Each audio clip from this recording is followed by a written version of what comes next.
naparusahan ang kasalanan, naparurusahan ng kasalanan. Pasalamat tayo. Buti na lang meron tayong pag-asa. Ano po ba yung pag-asa natin? Ang ating pag-asa si Kristo na ating tagapagligtas. Sabi sa Romans 5:8, "Datapwat ipinakita ng Diyos ang kanyang pag-ibig sa atin nang tayo ay mga makasalanan pa. Si Kristo ay namatay para sa atin." Saan po ba namatay si Kristo? Doon po sa krus ng Kalbaryo. Inalay niya yung buhay niya para sa atin. At inako niya lahat ng mga kasalanan sa mundo. Sabi dito, hindi tayo iniligtas ng relihiyon. Walang relihiyon ang makakapagligtas sa atin, kundi si Yeso Kristo lamang. Hindi tayo iniligtas ng mga mabubuting gawa. Walang mabubuting gawa ang makakapagligtas sa atin. Kahit anong mabubuting gawa pa yung gawin natin sa araw-araw, hindi tayo maliligtas nun. Hindi tayo iniligtas ng simbahan. Si Jesus lamang ang makakapagligtas sa atin. At bakit? Siya ay walang kasalanan. Siya ay namatay sa krus para sa ating mga kasalanan. Siya ay muling nabuhay sa ikatlong aming araw. church, papasok doon. Sabi sa Acts 4:12, "At sa kanino mang iba ay walang kaligtasan, sapagkat walang ibang pangalan sa silong ng langit na ibinigay sa mga tao. Nasukat natin ikaligtas." Ang katotohanan, ang krus ay nagpapakita ng pag-ibig at katarungan ng Diyos ng sabay. Pang-apat, ang ating tugon, magsisi at sumampalataya kay Kristo. Sabi po sa Mark chapter 1 verse 15, "Magsisi kayo at sumampalataya sa Ebanghelyo." Sa Ebanghelyo. Naka-FB Ano live ang to. pagsisisi? Ano nga ba ang pagsisisi? Mamigay na kayo. Pagkilala sa kasalanan, pagtalikod sa kasalanan, at paglapit sa Diyos.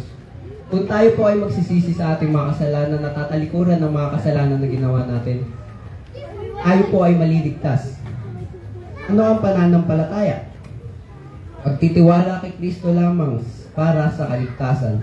Hindi sa sariling gawa, hindi sa sariling kabutihan. Sabi sa Ephesians 2:8-19, "Sapagkat sa biyaya kayo'y naligtas sa pamamagitan ng pananampalataya." Maikling hamon sa nakikinig. Kaibigan, mahal ka ng Diyos. Ngunit mahalaga ring malaman mo na hindi sapat ang pagiging mabuting tao upang maligtas. Si Kristo, Jesus ay namatay para sa iyong kasalanan at muling nabuhay. Ngayon ay tinatawag ka ng Diyos. Magsisi ka na sa iyong kasalanan. Sumampalataya ka na kay Kristo.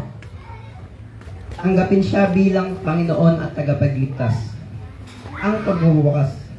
Sabi sa Korintyo, 2 Corinthians chapter 6 verse 2.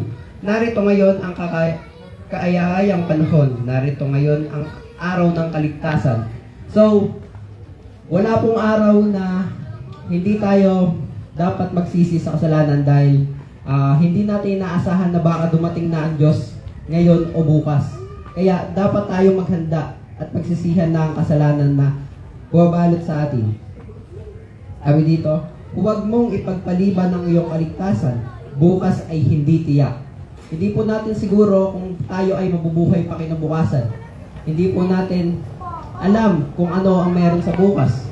Kaya, ngayon pa lang mga kaibigan ay manalangin na tayo na magsisi sa mga kasalanan na at lumapit na tayo kay Kristo at tanggapin siyang bilang tagapagligtas. Ngunit si Kristo ay handang magligtas ngayon kung tayo ay magsisisi na. Lumapit ka kay Jesus habang may panahon pa. Hanggat may buhay, may pag-asa. Dahil pwede tayo magsisi. Kaya ngayon, mga kaibigan, magsisi na po tayo sa ating mga kasalanan. Inaanyayahan ko po kayong sumabay sa aking maikling panalangin. Pagsisisi, pagtanggap at pananampalataya kay Kristo. Panginoong Diyos, inaamin ko na ako ay makasalanan at nangangailangan ng iyong awa. Nagsisisi na ako sa aking mga kasalanan at tumatalikod sa mga ito. Naniniwala ako na si Jesucristo ang namatay para sa aking mga kasalanan at muling nabuhay para sa aking kaligtasan.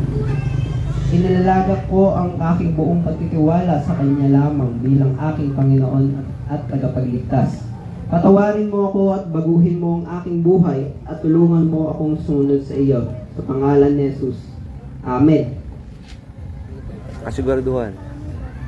Bigyan mo ng kasiguraduhan. Ang matalata.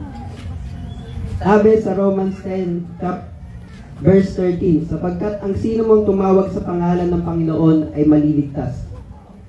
Kung tayo ay tatawag ngayon sa pangalan ng ating Panginoong Jesucristo, tayo ay maliligtas kung kikilalan natin siya bilang tagapagligtas. Kaya magsisi na po tayo mga kaibigan. Sabi sa 1, chapter 6, verse 47, sabi ni Jesus, ang nanalig sa akin ay may buhay na walang hanggan. Kaya ngayon talang kapatid, kilalanin natin si Kristo bilang Diyos at manalangin tayo sa Kanya. Sabi sa Acts 16:31, sumampalataya ka sa Panginoong Jesus at maliligtas ka. Sabi naman sa Ephesians 2:8-9, sapagkat sa biyaya kayo naligtas sa pamamagitan ng pananampalataya. At ito'y hindi sa inyong sarili, ito'y kaloob ng Diyos, hindi sa pamamagitan ng gawa. Ito po ang kaligtasan na ito ay hindi dahil sa ating mabubuting gawa. Hindi po tayo mapupunta sa kalangitan dahil sa mga ginagawa natin ito. Mapupunta po tayo sa langit kung tayo magsisisi na ngayon. Palataya. At sasampalataya sa Panginoong Jesus.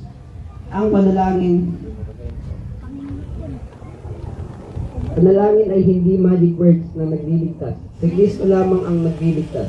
Ang panalangin ay nagpapahayag ng tunay na pagsisisi at pananampalataya ng puso sa Kanya. Pagpapahayag ng tunay na pagsisisi at pananampalataya ng puso sa Kanya. Maraming salamat po. Okay, maraming salamat, Brother Andre. Salamat po ng marami sa inyong pagkinig. Nagdalangin namin ang Ebanghelyo ni Cristo ay inyong narinig at natanggap.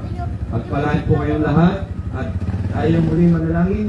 Kakilang Diyos, maraming salamat sa pribilehiyo na kami po ay makapagbahagi ng inyong Ebanghelyo na nakaligtasan.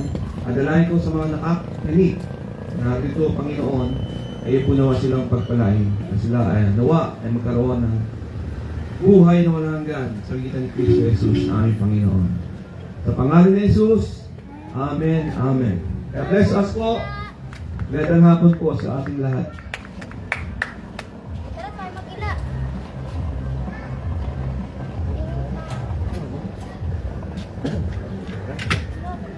Pa. Finish ko na.